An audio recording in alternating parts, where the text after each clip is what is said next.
We heard a lot about this thing called transparency. What is it? What does it look like? How would I recognize that there is that we have somehow reached it? Could you say a few words, please? Well, it's maybe easier to know when you have not reached it if you don't find any information on a certain subject matter which you think there should be information on. It's not transparent. So I think that's the kind of negative definition.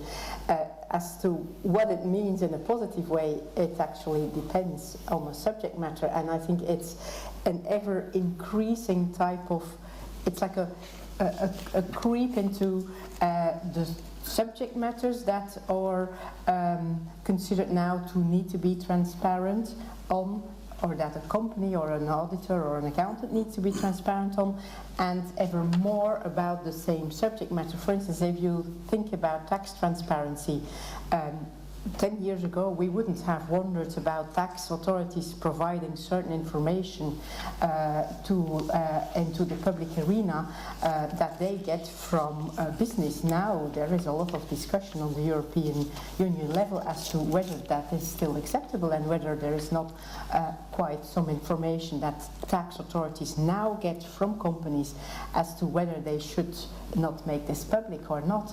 And so that's the creep into the scope.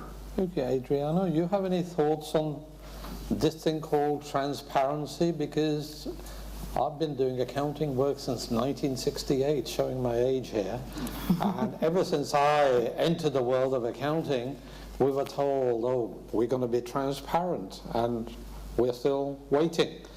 You know, we haven't got there. Well, why do we not seem to hit any kind of publicly acceptable level of transparency? After all, the whole world of auditing flourishes on the basis that we are going to make somebody accountable, we are ourselves going to be accountable.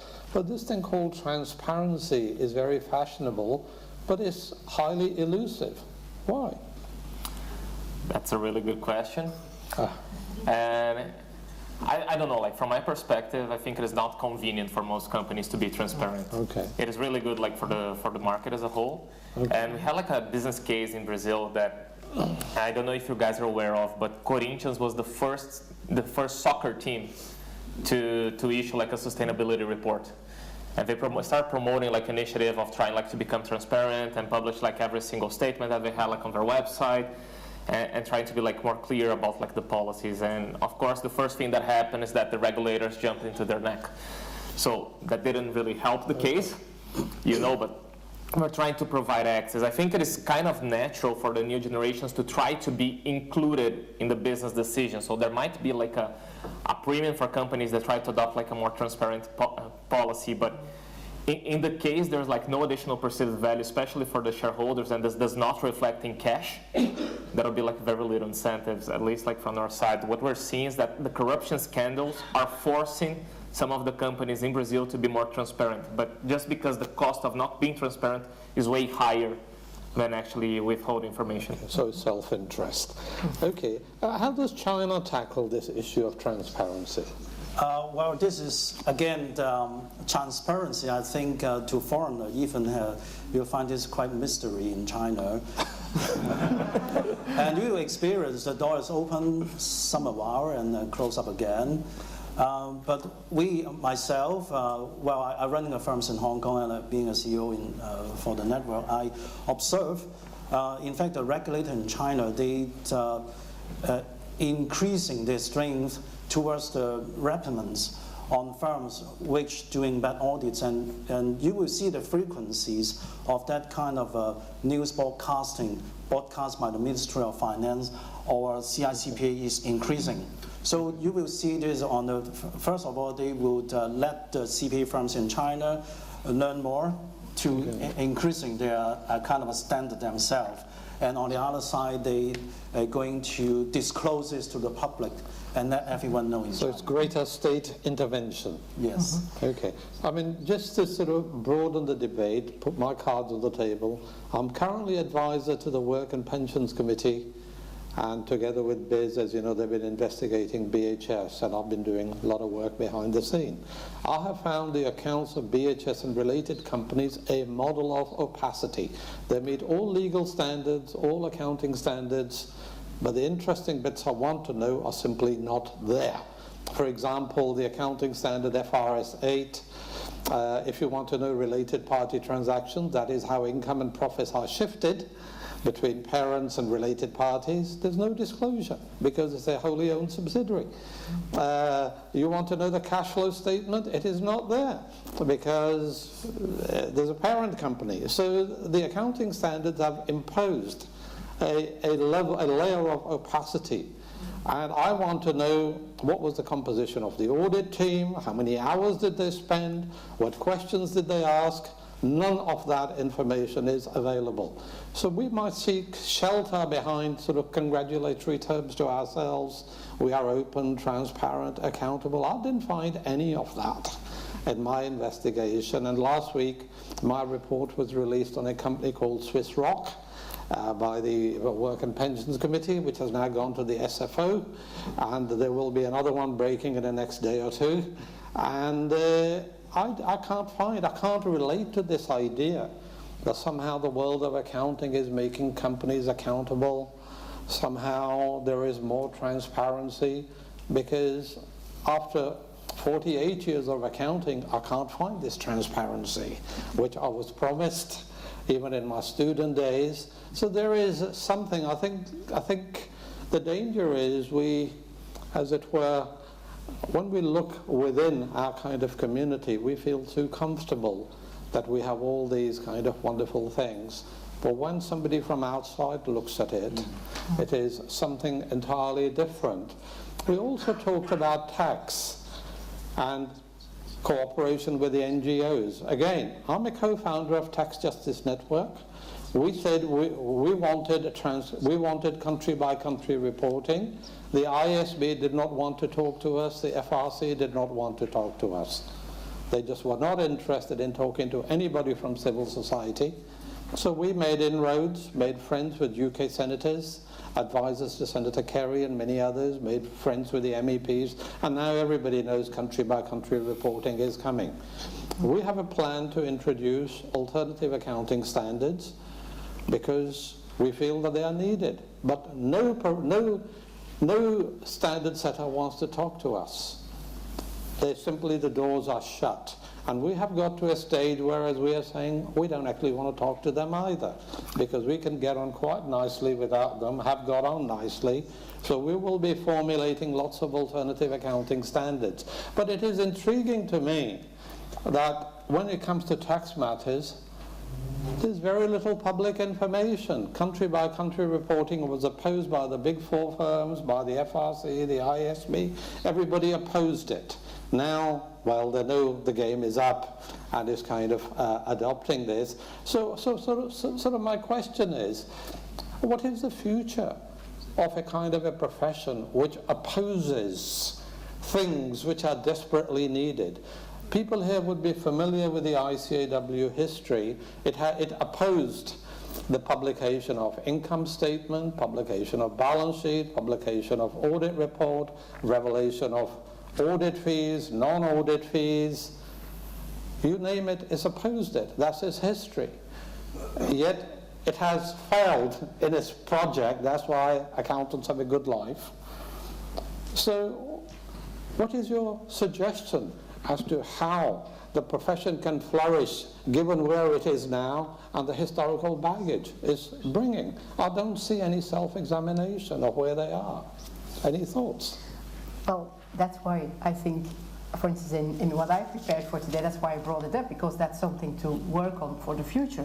Now, transparency, just for the sake of transparency, obviously that's not what you should necessarily be looking for. There is transparency for certain reasons, and there are limits to transparency, and obviously companies are not jumping up and down to give a level of transparency that they see would harm their competitive position. That's very difficult discussions that you have if you bring this up, and you know, when within the European institutions they bring such proposals forward, they have a lot of pressure against asking for more transparency. So it's something I think that is there to continue to grow because there is more and more stakeholder pressure and demand for it to be there.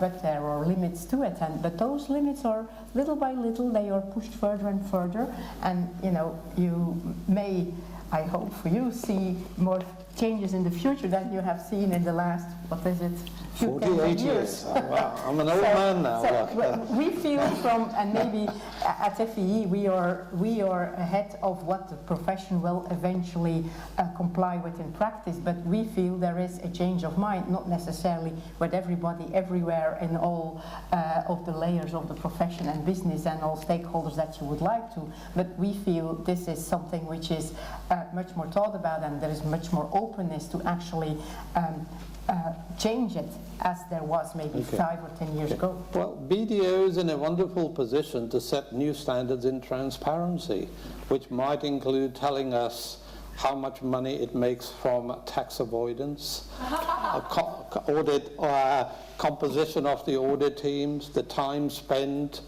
any detailed relationship with any senior personnel. Why does it not voluntarily do that? And maybe other people from Big Four firms might want to follow your cue as well.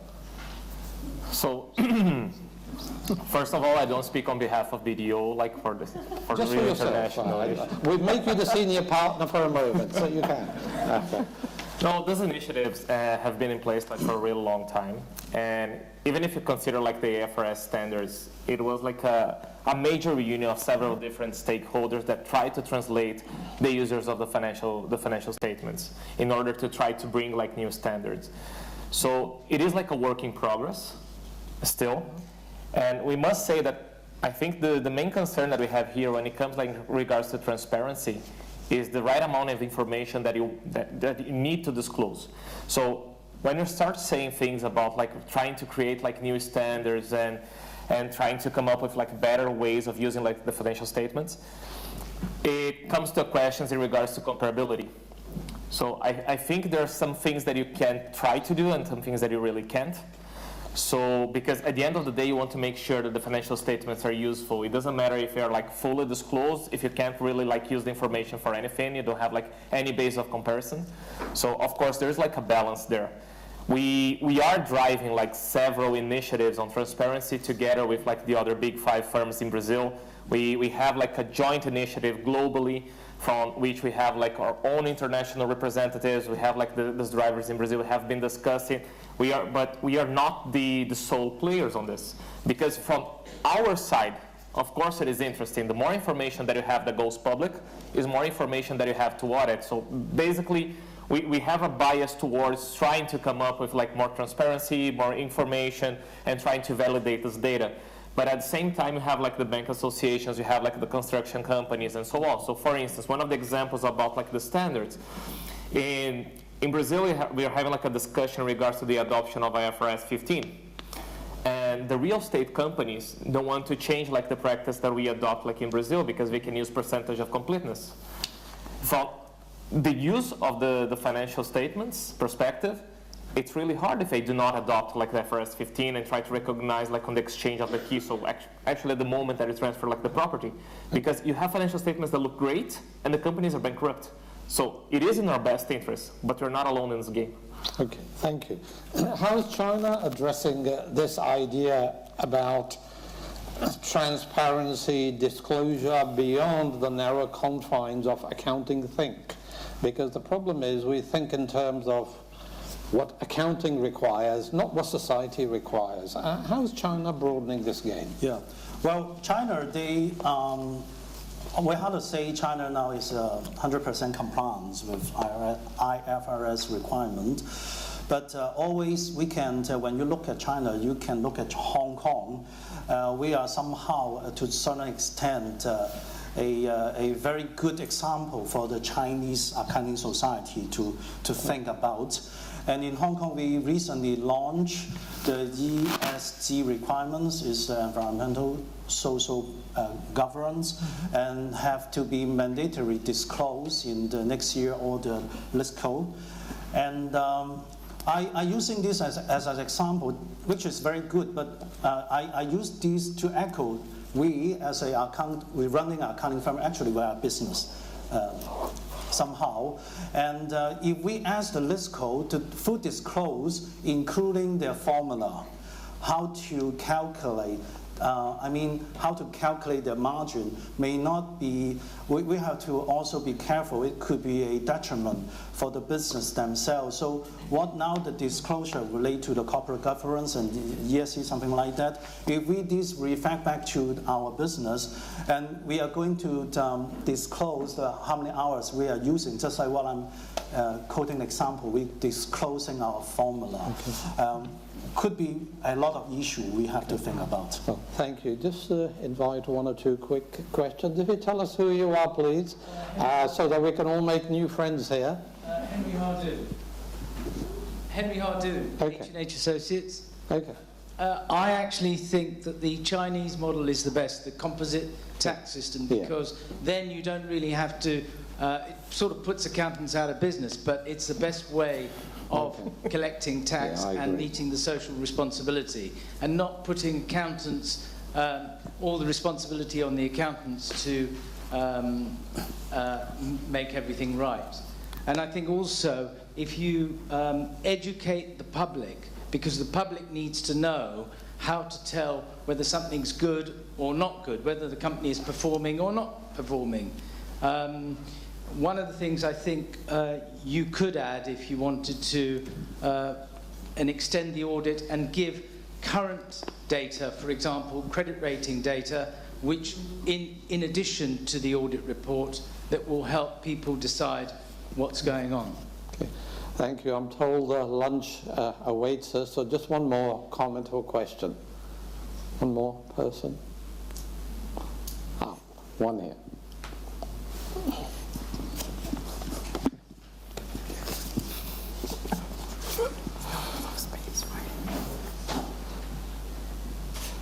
Andrew Collier from Reanda International. Hilde talked about integrity as a cornerstone. Does regulation and excessive regulation actually limit the ability to exercise integrity, both as accountants but also in business as well, as you move towards complying with the myriad regulations that are in place? Is that a question for you? I would say not necessarily, but I think it's, I'm sure you have seen this paper on moral courage from ICAS, and you can, there are a lot of good ideas in it. You might not agree with its conclusions, but that's also, if you say, oh yes, integrity, that's a fundamental principle in our profession that we have to abide by, but if you don't have the moral courage to stand up to it once it's needed, then it's not worth a lot. So I think it's a personal behavioral aspect rather than something you can necessarily learn by training or by abiding by laws and regulations, but most, or hopefully all or almost all of the accountants and the auditors will do, but it's not necessarily the only way to achieve it. I think it's a mindset. It's something you have as a person, or maybe less so, and then it's more difficult to abide by it.